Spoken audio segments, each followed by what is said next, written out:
Hey everybody and welcome back to the channel. My name is Hack and in today's video, we'll be discussing the brand new Scalebreaker DLC coming to the Elder Scrolls Online.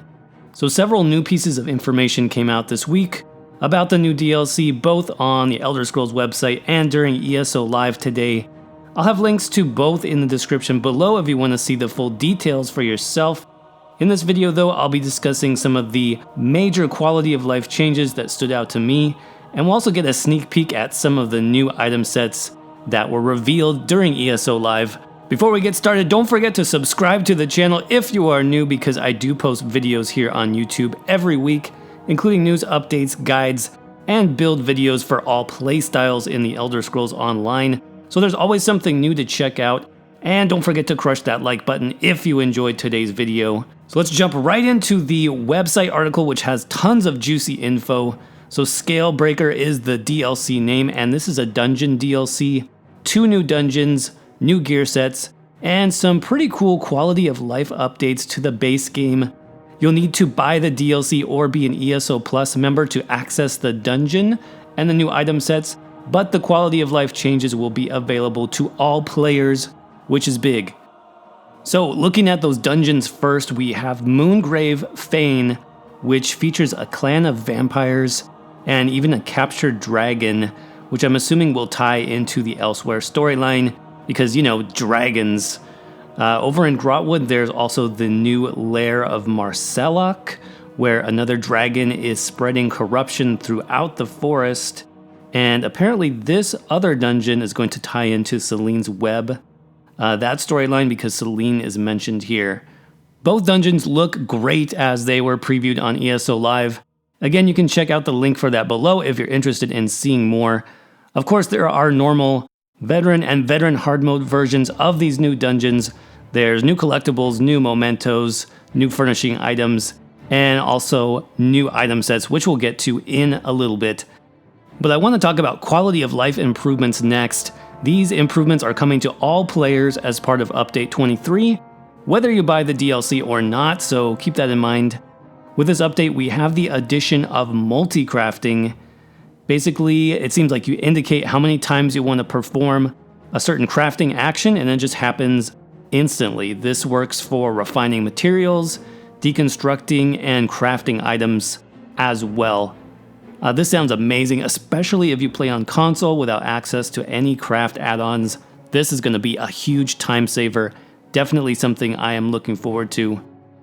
Next, we've got multi-bidding on guild trader locations, where you can have your guild bid on up to 10 different locations every week, with priority going to the highest bid. And if you win your bid, all of your other bids will be refunded.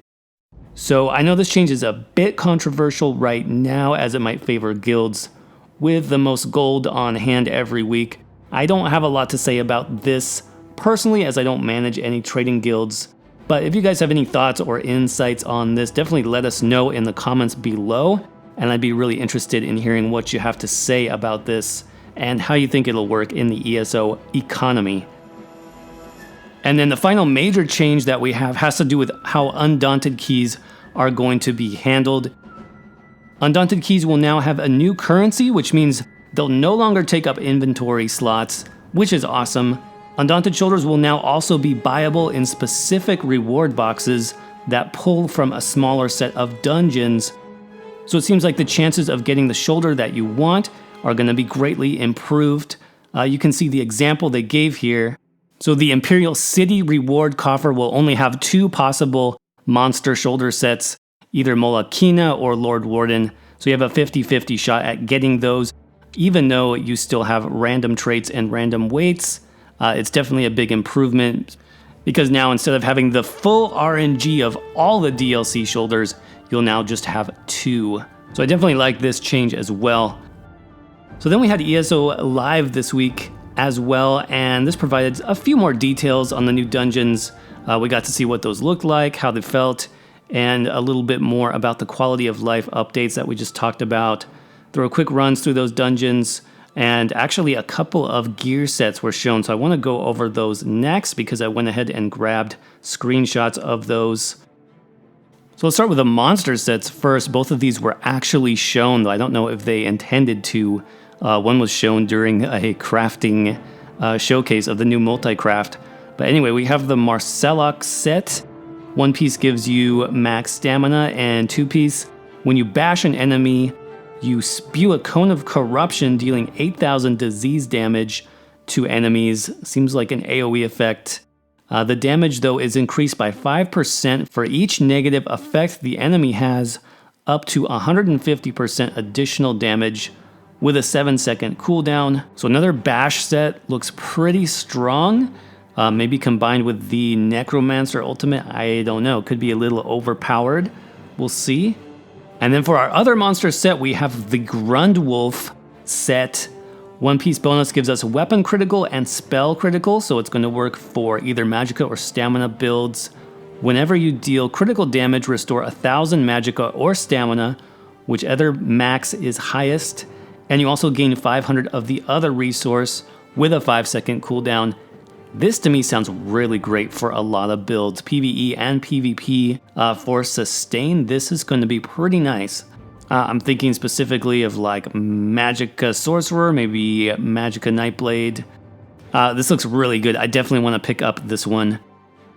So then we got a look at 2 other sets. These are both medium sets. We have Azure Blight Reaper. 2-piece weapon critical, 3-piece max stamina, 4-piece stamina recovery. And for the 5-piece, when you deal damage with a damage over time, you apply a stack of Blight Seed to your target for 5 seconds. At 20 stacks, the seeds explode, dealing about 11k disease damage to the target and nearby enemies. Seems pretty strong, maybe more for PvE since there is an AoE effect, and I assume that the damage over time can come from other players, so this looks pretty powerful for a PvE set. And then for our other set here, Drozakar's Claws. 2-piece physical penetration, 3-piece weapon critical, 4-piece stamina recovery, and for the 5-piece, for every bleed effect you have on an enemy, increase your weapon damage by 200 against them. This one I'm actually a little bit disappointed with. Overall, kind of disappointing too. More bleed sets, really? I don't know about that. Plus physical penetration on a bleed build. Not totally sure that's even needed. But okay, might be cool on like a werewolf or something like that. So unfortunately, those were the only sets that they decided to show in ESO Live. At least those are the ones that I saw. Let me know in the comments below what you guys think of the new item sets so far. Do you think these will be good or bad? But lastly, I just want to look really quick at the Undaunted, the new Undaunted Store, which they did show during ESO Live. So with the new Undaunted Store, basically the idea is you can use your keys to buy these boxes that pull from 2 dungeons only. So instead of the full RNG for that set of dungeons, it's going to narrow it down to 2, so you have a 50-50 chance at getting something that you want, which is obviously a huge improvement. So we had this first example from the DLC Undaunted, and we have the Horns of the Reach coffer, so this is for that DLC, and you have a chance of either the Earthcore set or the Dama House set. We've also got Dragon Bones, Imperial City, Scalebreaker, Shadows of the Hist, Wolf Hunter, and Wrathstone. Now also note the cost or the value there for each of these is 5 keys. So not a single key anymore, it's 5 keys if you want to narrow down your odds. But the blue one there is still available as well. The Mystery Coffer is going to pull from all of those DLC dungeons, and that one is still only 1 key. And here we have an example from the base game.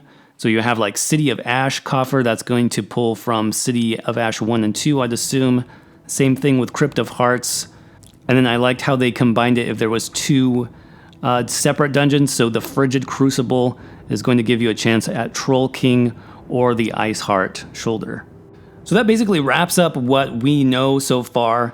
More details are coming next week though, with a massive PTS update. Apparently it's something like 50 pages long, and 20 of those are just combat updates. No performance fixes though, which was reiterated several times. Wow, we'll just have to wait for those performance fixes, I guess. So keep an eye out for that coming next week. As always, if you guys enjoyed this video on the channel, don't forget to crush that like button. It absolutely helps. Leave some comments below. What do you guys think so far of all this new information we got? What do you think of the quality of life changes, the new sets? It seems actually like it's going to be a pretty massive update, which was kind of unexpected, I think. So thanks again, everybody, for watching, and I will see you guys around in the next video.